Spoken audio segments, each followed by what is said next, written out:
Gracias, presidente. Buenas noches. Con todas y todos, buenas noches. Inicio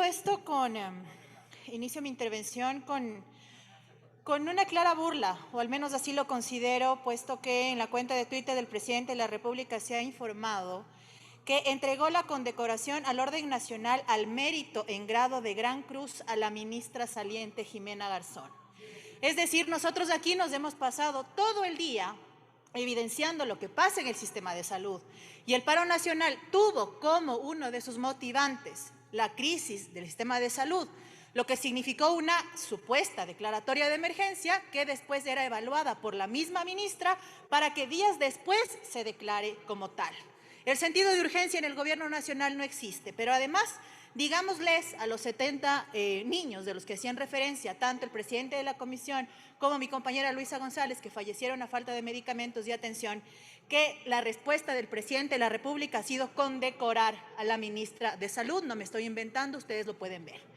Por lo tanto, no solo que no hay compromiso de parte del gobierno para atender las demandas planteadas por la CONAIE y organizaciones afines, sino que además tampoco le interesan las vidas perdidas en manos de la inoperancia de la ministra saliente, y ojalá quien venga, no tengo esperanzas, pero ojalá quien venga no siga los mismos pasos inoperantes y mediocres. Pero bueno, el paro nacional además puso en evidencia que esa no es la única necesidad, y eso evidenció que en la calle estén estudiantes, estén mujeres, estén las organizaciones que se adhieren a la CONAIE y demás sectores de la sociedad civil. Pero esta creencia de que liderar el país es salir a decir diálogo en las cámaras y dar gas detrás, lo único que hizo es que hayan niños afectados, que en esta misma asamblea se diga que hubo niños heridos con perdigones. Y por lo tanto, no solo el pedido de mi compañera Esther es urgente, sino es indispensable en esta supuesta corrida por reconciliar el país. Y digo supuesta porque al menos que no interesen las vidas y se condecoren ministros, entonces este significado de paz que tiene el gobierno frente al significado de paz que tenemos nosotros y que tiene la ciudadanía, hay un abismo de distancia. Además, en 18 días vimos la mejor y la peor cara en el país. La mejor con aquellos cientos de voluntarios que estaban en las zonas de acogida humanitaria, aquellos que donaban alimentos, aquellos que acompañaban, aquellos médicos que hacían cadena humana para poder trasladar heridos en medio de una gaseada impresionante en la Casa de la Cultura. Muchos de esos médicos, despedidos por este gobierno, estaban allí atendiendo heridos. Pero también vimos la peor cara, esa que significó una bomba lacrimógena en el cerebro de una persona, y lo vimos todos a nivel nacional, o aquella que salió a disparar en un carro por la Ruta Viva a ciudadanos civiles que se manifestaban. Y esa peor cara, lamentablemente, no tiene ni responsables, ni culpables, ni sanciones, ni respuestas. Ese entonces también deberá ser uno de los mandatos del exhorto que estamos haciendo a la Defensoría del Pueblo y que por supuesto esperamos que se apruebe. Mauro Benente, abogado y docente argentino, en un análisis sobre criminalización y regulación de la protesta social, acertadamente señala que las movilizaciones que alteran la normalidad, entre comillas, se utilizan como argumento para sostener discursos racistas y desde allí alimentar peligrosas demostraciones de fuerza. Si eso no fue lo que sucedió en la Casa de la Cultura, en esta supuesta tregua que se dio, entonces, ¿de qué estamos hablando? Materia hay de sobra para que la comisión que deberá establecer la Defensoría del Pueblo con nuestro exhorto analice. Y es que se creía que este llamado de paz era únicamente que los indígenas se regresen a sus comunidades, porque eso les dijo el presidente en cadena nacional cuando creyó que 10 centavos era suficiente o creyó que era un montón en términos de compensar algo de las demandas. Pero eso significó excesos de parte de la fuerza pública, no solo en atacar a los ciudadanos y ciudadanas, sino también en mensajes a través de redes sociales donde el ministro Carrillo dijo cualquier cantidad de cosas que en nada abonaban a lo que estaba pasando. Pero yo soy del Cantón Mejía, vivo en la parroquia de Aloasí. Estoy a 40 minutos al sur de este recinto. Y en el Cantón Mejía, además de existir varios cierres a nivel de todo el trayecto en la Panamericana de 35, vivió jornadas muy complejas que incluyeron uso de la fuerza, gas y balas en zonas residenciales. Dentro de las casas caía el gas y caían las balas.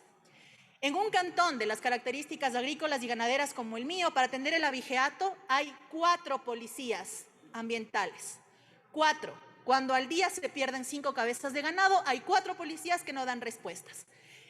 Esa vez, adentro de Machachi, como nunca en su historia, eran 300 militares, 100 policías y una cantidad de gas impresionante. Algo está pasando y algo está haciendo mal el gobierno. Y si hubo delitos de lesa humanidad que no prescriben, entonces que la comisión que se propone los investigue.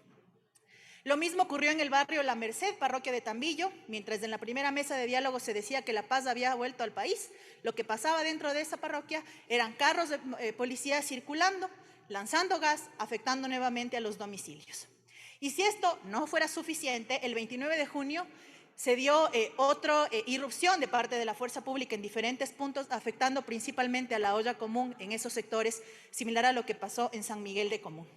Si esa era la acción de la policía, si pensaban que quitando el alimento era la forma adecuada de actuar, también piensan entonces que el uso legítimo de la fuerza pasa por gasear a quien quiera, y entonces o somos cómplices de eso o le ponemos un freno a esas acciones. Este exhorto entonces propuesto no solo es necesario, sino que además debe estar recomendar o ir acompañado de una recomendación respecto a la participación de veedores internacionales y profesionales del derecho, veedores de los derechos humanos, abogadas con enfoque de género, defensores de los derechos de niñas, niños y adolescentes, y todos quienes puedan sumar a una sola causa, que es esclarecer lo que pasa. Pero ojalá eso no duerme el sueño de los justos, igual que el informe de octubre del 2019.